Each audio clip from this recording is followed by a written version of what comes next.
Growing up, I was never just a daughter, I was a competitor in a twisted game orchestrated by my own parents. From the moment my younger sister, Jess, was old enough to walk, the comparisons began. Why can't you be more like her? They'd ask as if I were some kind of failure by simply being myself. Every achievement, every milestone was turned into a battle, with them eagerly fanning the flames of rivalry between us. If I got an A on a test, Jess had to get an A+. If I won an award, they'd make sure she got something bigger, better, shinier. And if she didn't, they'd find a way to twist reality until I was the villain, the selfish older sister stealing the spotlight. At first, I tried harder. I studied longer, ran faster, worked relentlessly to prove I was worthy of their love. But no matter what I did, it was never enough. If I succeeded, I was showing off. If I failed, it was proof that Jess was the better daughter. She learned quickly, weaponizing their favoritism against me, whispering lies, painting herself as the innocent victim while I was cast as the jealous, bitter sister. But the worst betrayal wasn't just their favoritism. It was their willingness to turn a blind eye when things got truly cruel. The stolen belongings, the sabotaged opportunities, the day she framed me with planted drugs just to see me suffer. And when my mother threw me out of the house at 18, she didn't even hesitate. "You've always been trouble," she said. I stood on that doorstep, my whole life shattered, while Jess smiled behind her. The game was over. She had won. 6 years ago, I experienced the most devastating blow to our already fractured family dynamic, an event that left deep emotional scars and shattered any lingering hope of reconciliation. I had invited my boyfriend Michael to meet my family, envisioning an evening where love might triumph over the years of bitter rivalry. For so long, I had labored under the weight of constant comparisons and the toxic competition my parents fueled between my younger sister, Jess, and me. That night, I desperately clung to the hope that this meeting could mark a new beginning, a step away from the torment of our childhood. The evening began with cautious optimism. Our parents, ever the instigators of rivalry, seemed momentarily subdued, and Michael's charming presence provided a brief respite from the echoes of our painful past. Yet, as soon as the initial pleasantries were exchanged, the undercurrent of jealousy surged to the surface. Jess, who had spent years perfecting the art of leveraging our parents' favoritism, deliberately shifted the focus away from me. In a calculated move that I will never forget, she began to flirt with Michael right in front of everyone.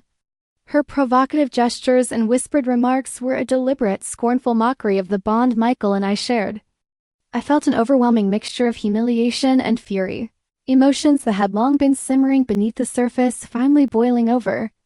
Summoning every ounce of courage, I confronted Jess in front of our dismayed parents, demanding that she show some respect for both me and Michael. Her reaction was instantaneous and savage.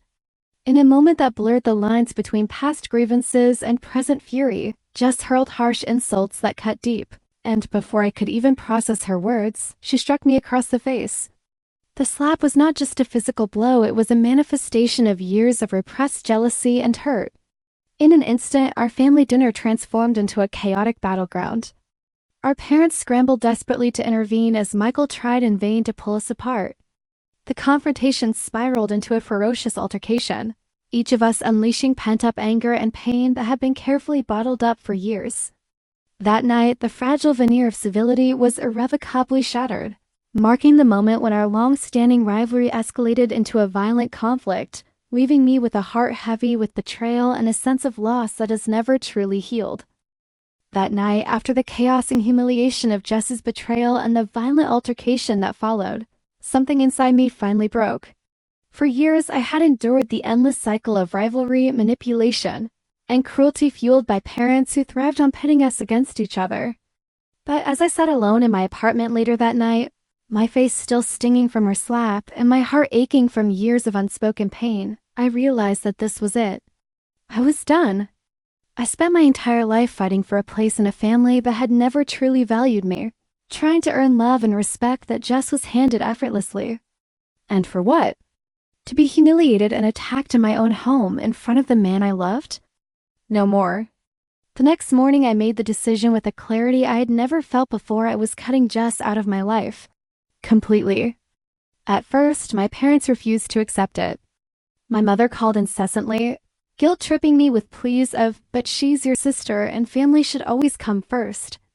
My father, ever the passive bystander, urged me to move past it for the sake of peace, as if peace had ever existed in our home to begin with.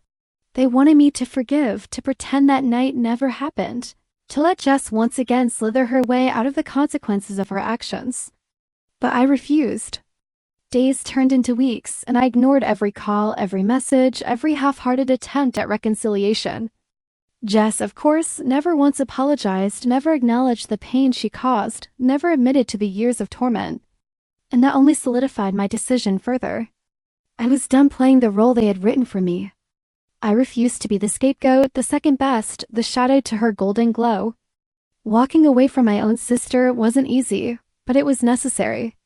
Because sometimes the only way to heal is to sever the wound completely. And for the first time in my life, I felt free.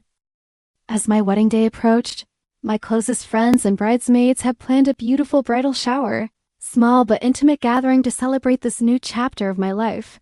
It was meant to be a day of laughter, love, and shared excitement, a moment where I could step away from the stress of planning and simply enjoy the company of those who genuinely supported me. I had carefully curated the guest list, ensuring that only people who truly mattered to me were present. Or so I thought. The moment I saw Jess walk through the doors of my bridal shower, my blood ran cold. Dressed in a pastel pink dress as if she belonged there, she scanned the room with that same smug expression I had seen too many times before. My parents trailed behind her, looking almost pleased with themselves, as if they had just orchestrated some grand reunion that I should be grateful for. I wasn't. For 6 years, I had kept my distance. 6 years of silence, healing, and finally building a life free from the toxicity of my so-called family. And yet, here she was, an uninvited specter of my past, summoned by the very people who had spent years enabling her. My parents, in their never-ending quest to pretend everything was fine, had decided that my bridal shower, a day meant to celebrate me, was the perfect stage for their forced reconciliation fantasy. The chatter in the room died down as I stood up, my hands shaking with rage. I barely registered the murmurs of my friends, the concerned glance from my bridesmaids, or the growing tension in the air. My eyes were locked onto Jess, who had the audacity to look surprised, as if she had no idea why her presence would be anything other than welcome. "You shouldn't be here," I said, my voice cutting through the silence like a knife. My mother stepped forward, her tone sickeningly sweet. "Honey, we just thought..." "You thought what?" I snapped. That I'd just forget how she tried to humiliate me? That I'd overlook the fact that she put her hands on me 6 years ago, because she couldn't stand not being the center of attention? I turned to Jess, my fury spilling out in a way I had suppressed for far too long. "You tried to steal my boyfriend, and when that didn't work, you attacked me. And now you expect to waltz in here like nothing happened?" Jess rolled her eyes, muttering something about how I was still holding on to that, but I didn't let her finish. "No," I said, my voice unwavering. "You don't get to rewrite the past. You don't get to pretend you didn't destroy any chance of being in my life. Get out." Silence.